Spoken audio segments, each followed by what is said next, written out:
తెలంగాణ రాష్ట్ర మూడో శాసనసభ స్పీకర్గా ఎన్నికైనందుకు మొట్టమొదట నా హృదయపూర్వక ధన్యవాదాలు.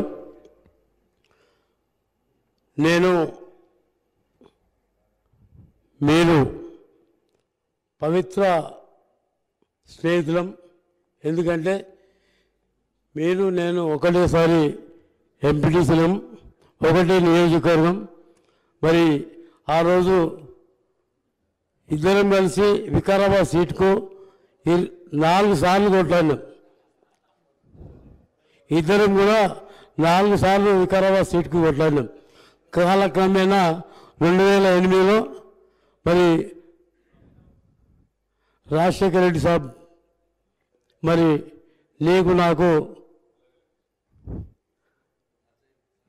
నచ్చజెప్పి ఆ రోజు నీకు టికెట్ ఇచ్చిన తర్వాత ఆ రోజు లాస్ట్ ఎలక్షన్లో నామినేషన్ వేయలేకపోయేటప్పుడు కూడా అందుకోలేమని చెప్పి నా బైక్ మీద నడిపించుకొని నేను తీసుకుపోయి నామినేషన్ వేయించినటువంటి విషయం గుర్తు చేస్తున్నా.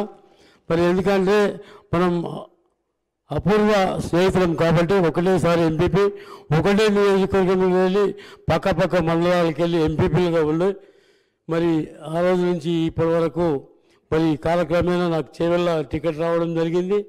మరి మీకు వికారాబాద్లో కూడా 2 సార్లు ముఖ్యమంత్రి గారు కూడా వికారాబాద్ పోతావాలని కూడా అడిగినాను. మొన్న వికారాబాద్ పోమని కూడా చెప్పిండు. ఆయన కూడా నేను వికారాబాద్ పోను సార్, చేవెళ్ళకి వెళ్ళి ఉంటాను చెప్పి. కాబట్టి ఏది ఏమైనా అందరికంటే ఎక్కువ సంతోషం నాకుంటుంది.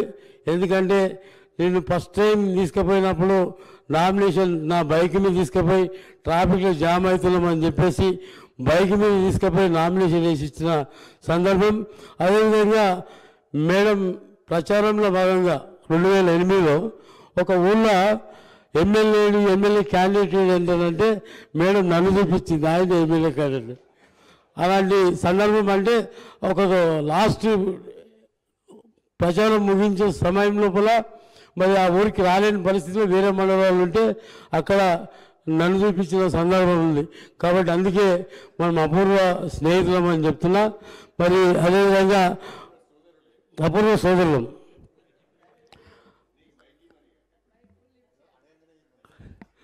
మీరు సభ్యులందరినీ కూడా గౌరవ మర్యాదలు మరి వాళ్ళ హక్కులకు ఎలాంటి భంగం కలగకుండా మరి ఒక దిగువ స్థాయి నుంచి ఉన్నత స్థాయికి ఇలా తెలంగాణ రాష్ట్రం స్పీకర్ స్థానం పవిత్రమైంది, అసెంబ్లీ పవిత్రమైంది. కాబట్టి అత్యున్నత స్థానంలో మీరు ఉన్నందుకు, మిమ్మల్ని ఎంపిక చేసినందుకు, మరి భగవంతుని కృప వల్ల మేము ఎంపిక అయినందుకు మాకందరికీ కూడా హృదయపూర్వక ధన్యవాదాలు.